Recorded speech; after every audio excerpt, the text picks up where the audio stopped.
So I just want to talk about the opportunities of language today in this world. So, as we all know, the world has rapidly evolved. So 20 years back, in India, for instance, there was hardly any industry related to languages. Then came the BPO industry, and associated with it, there came language processes in many other industries.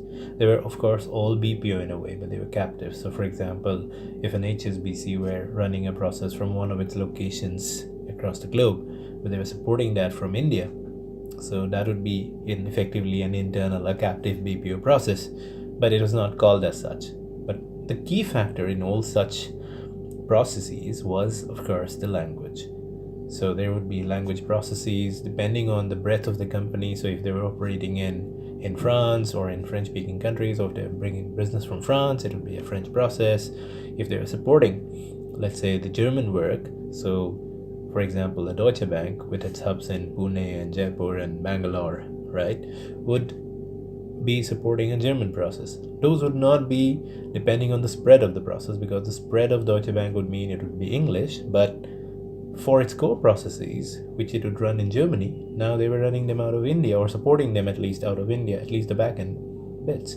So that is what a BPO is, a captive BPO. So effectively, they were all BPO in a way, or they were language support in a way, including calling, email writing, web support, and whatever you call it. So the language industry has evolved tremendously in the last 20 years.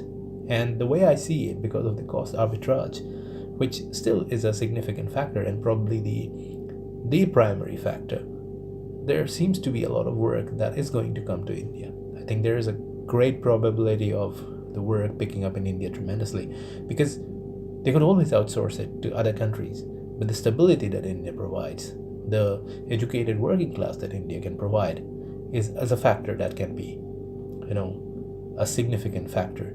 For example, China also has a workforce and cheap labor, but English competency is a concern. So I think India has a distinct advantage, and given the fact that language work is going to come to India and only increase from year to year, there seems to be a tremendous possibility for people who have a language skill.